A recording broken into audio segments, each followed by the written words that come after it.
नमस्कार, हमारी खास पेशकश 10 का दम में आपका एक बार फिर से स्वागत है। मैं हूं आपके साथ करुण कुमार। हम चर्चा करेंगे आज के मुकाबले की और साथ ही साथ कल क्या हुआ विस्फोटक मैदान में उसके बारे में भी बताएंगे। और हमारे साथ चर्चा करने के लिए मौजूद हैं हमारे दिग्गज स्पिनर मनिंदर सिंह, पूर्व क्रिकेटर, पूर्व तेज गेंदबाज अमित भंडारी और क्रिकेट एक्सपर्ट गौतम ललोत्रा। बहुत बहुत स्वागत आप सबका। और साथ ही साथ अपनी पसंद और नापसंद के बारे में बताने के लिए हमारे सहयोगी और क्रिकेट की बहुत बड़ी फैंस शैली और सूर्यांशी भी हमारे साथ मौजूद हैं।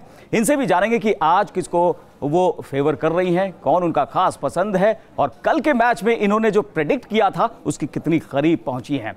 चलिए, हम रैना के गंभीर चैलेंज की भी बात करेंगे, लेकिन सबसे पहले बात होगी धोनी स्टाइल जीत की जो कल पुणे ने मुंबई के खिलाफ दर्ज की।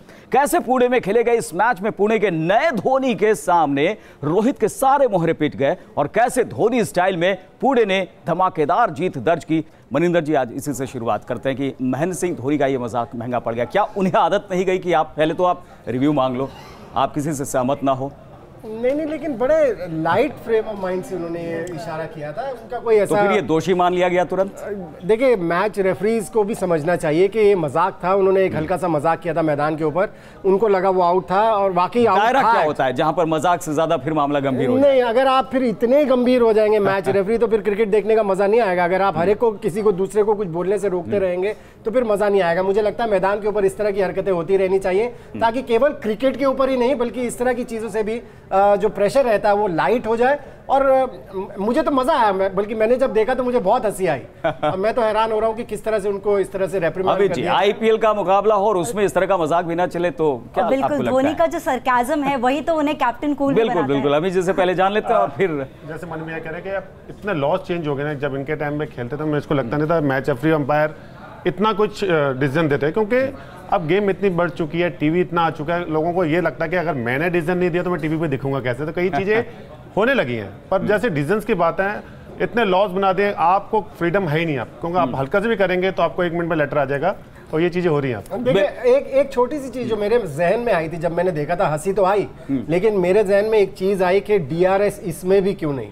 20 ओवर का मैच है, दोनों टीमों को एक एक डीआरएस जरूर मिलना चाहिए। क्योंकि पहले मुंबई इंडियंस का अगर आप देखें, जॉश बटलर इतना बेहतरीन बैटिंग कर रहे थे, इनसाइड एज लगा, पैड पर लगा, उनको एलबीडब्ल्यू दे दिया। अगर नहीं दिया होता तो कहानी कुछ अलग हो सकती थी। सो अगर आईसीसी क्रिकेट में साफ करना चाहती है, कोई डिसीजन गलत ना हो जाए अंपायर से, तो फिर T20 क्रिकेट में क्यों? गौतम, आपको क्या लगता है कि यहाँ पर चूंकि अंपायर की बात को मान ली जाए इसलिए शायद आईपीएल में नहीं ले रहे हैं, कि आप उनकी बातों को मान के ही चलो? देखिए, पहली बात तो जैसे बोल रहे थे कि थोड़ा element of aggression and fun तो होना चाहिए।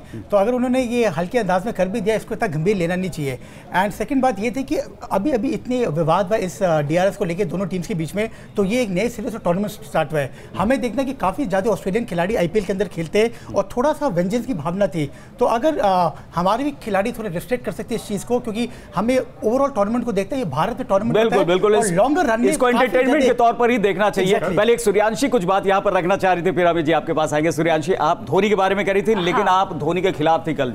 हाँ, ये बिल्कुल है कि मैं धोनी के खिलाफ क्या कोई टीम के खिलाफ। जी हाँ, बिल्कुल। मैं मुंबई इंडियंस को सपोर्ट कर रही थी, बट आई वुड डेफिनेटली से कि अंजाम तक पहुंचाने की पूरी कोशिश की। क्योंकि आगाज अगर आप देखें, पार्थिव पटेल और जॉस बटलर सर, इतना अच्छा आगाज उन्होंने किया, बट धोनी वैसे स्लो भी खेल रहे थे, अंजाम तक पहुंचाने चाह रहे थे। स्टीवन स्मिथ ने जो है वो कुछ मामला आपके लिए गड़बड़ कर दिया। बीच में नीतीश राणा पर 12 रन ही मार पाए। और जैसे मैंने कल प्रेडिक्ट किया था कि राइजिंग पुणे अपने नाम के हिसाब से राइज करेंगे और सुपर जायंट्स को साबित करेंगे। And Steve Smith was the man of the match. इन्होंने आपके लिए बता दूं कि पिछले सीजन में भी जीत के साथ शुरुआत हुई थी, उसके बाद बॉटम 2 में पहुंच गए थे। आगे भी देखिएगा, ध्यान रखना पड़ेगा। और मुंबई की टीम हर बार शुरुआत स्लो करती है, बट जब असली जो आता है क्रक्स टूर्नामेंट का, उसमें टीम अच्छी नहीं। तो क्या इसकी आदत हो गई उन्हें? आदत ऐसी पाल लेनी चाहिए। एक बात आदत नहीं होनी चाहिए इस बारे में कि नीतीश राणा जो है उन्होंने कैच छोड़ दिया था, बहुत ही क्रूशियल कैच था वो स्टीव स्मिथ का, 36 रन बिल्कुल। और तो क्या फील्डिंग का सर, अगर क्या मिस फील्डिंग वहां पे उसका वीक पॉइंट बनी मुंबई इंडियंस की, बैटिंग ऑर्डर? बिल्कुल, आई थिंक 20 ओवर्स की क्रिकेट में, वनडे क्रिकेट में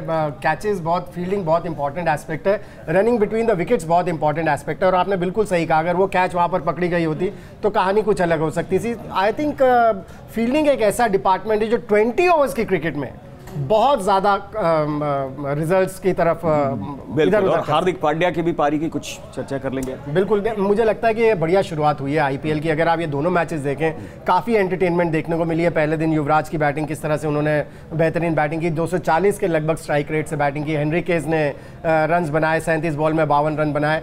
फिर कल के मैच में देखे स्टीवन स्मिथ ने जिस तरह से बैटिंग की, या अजिंक्य रहाणे ने जिस तरह से बैटिंग की। और सबसे बढ़िया बात मुझे अभी तक दोनों मैचेस में लगी, सब लेग स्पिनर्स जितने भी खेले हैं, चहल, राशिद खान, कल इमरान ताहिर और जाम्पा, बिल्कुल आई थिंक अभी तक दोनों मैचेस देखने में मजा आया। उसका सबसे बड़ा कारण है पिचेस अच्छी रही। पिचेस अच्छी है, पिचेस अच्छी होनी चाहिए। इमरान ताहिर की बात करें, इमरान ताहिर को ऑक्शन में लेने वाला कोई भी नहीं था, लेकिन पुणे जो है उसको लेके यहाँ पर देखिए कि किस तरह से कामयाबी हासिल की है। चलिए अब बात कर लेते हैं आज होने वाले मुकाबले की, जिसमें मुकाबला है रैना के लायंस और गंभीर के राइडर्स के बीच। टेक्निकलिटी के बारे में जानेंगे अपने एक्सपर्ट से, लेकिन सूर्यांशी से और शैली से पहले जान लेते हैं कौन सी टीम फेवरेट है। मैं तो कोलकाता नाइट राइडर्स के लिए वाउच करूंगी, बिकॉज टीम बहुत ही कंसिस्टेंट है और जो इसके टीम मेंबर्स हैं हमेशा सेम रहते हैं, चेंज नहीं होते, तो एक बैलेंस मेंटेन किया हुआ है। और अब वो नई टीम आएगी तो वो क्या करे उसमें, उसके तो खिलाड़ी नए होंगे ही होंगे। 2 साल के लिए टीम आई थी।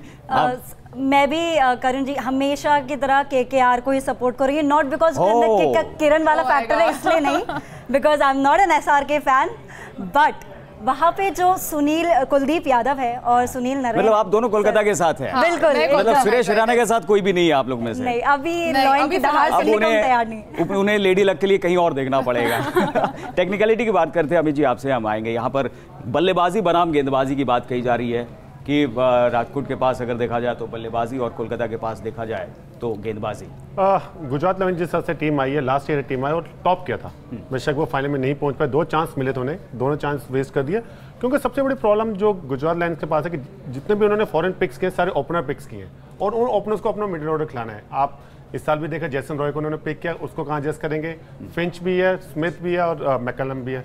और बैलेंस इनका बैटिंग का नहीं बन पा रहा। बॉलिंग इनकी हमेशा मेरे को लगता है एवरेज है, इतनी एक्स्ट्रा, पर एक टीम कॉम्बिनेशन की बात है ना, ये टीम लास्ट में एक कॉम्बिनेशन की तरह नजर आई, रेदर देन कि हाँ ये बड़ी स्ट्रांग ऑन पेपर वो नहीं है, पर एक यूनिट की तरह नजर आई। बिल्कुल। मनिंदर जी, क्या इसको ओपनिंग, दोनों की ओपनिंग में भी मुकाबला कर सकते हैं? नहीं, बेसिकली जितने भी बैट्समैन का नाम लिया, चाहे वो ओपनिंग बैट्समैन है, लेकिन इतने विस्फोटक हैं कि वो बीच में भी आके बड़ी हिट्स लगाएंगे तो मैच सिंगल हैंडली निकाल के ले जा सकते हैं। मैं गुजरात लायंस के साथ हूं, जिस तरह का बैलेंस अभी मैंने देखा है। कोलकाता नाइट राइडर्स को सबसे बड़ी परेशानी आंड्रे रसेल नहीं है उनकी टीम में, जिन्होंने पिछले साल बहुत बढ़िया प्रदर्शन किया था, बैट से भी, बॉल से भी और फील्डिंग में भी। सो उसको किस तरह से एडजस्ट करते हैं वो देखने वाली बात। मेरा एक चर्चा का विषय ये है कि अभी डोमेस्टिक मैचेस में गौतम यूसुफ, इनकी जो परफॉर्मेंस थी इतनी बेहतरीन नहीं थी, तो टीम के लिए ये प्रॉब्लमैटिक हो सकता है। बिल्कुल होता ही, अगर कैप्टन अच्छा नहीं कर रहा है। कल के मैच में देखिए कैप्टन ने किस तरह से खड़े होकर रन्स बनाए, टीम को जिता के ले गए। स्टीवन स्मिथ की मैं बात कर रहा हूं। सो कैप्टन का प्रदर्शन अच्छा होते रहना बहुत जरूरी है, क्योंकि वो एक उदाहरण सेट करता है और टीम में मोमेंटम। मैकलम फैक्टर एक बार फिर गौतम। बिल्कुल, मुझे लगता है, बट ओवरऑल अगर दोनों टीम्स को देखा जाए तो केकेआर का पलड़ा भारी है। अगर आप आईपीएल की हिस्ट्री देखिए 3-2 से यहाँ पे हो रहा है, न्यूक्लियस है, लेकिन बैटिंग लाइनअप जबरदस्त है यहाँ पर गुजरात लायंस। सीजन में भी उन्होंने इंप्रेस किया था, सिर्फ एलिमिनेटर में जाके उनसे प्रॉब्लम हो गई थी, बट अगर आप ओवरऑल मैन टू मैन देखा जाए तो केकेआर की साइड। चलिए देखने वाली बात है इस मैच में।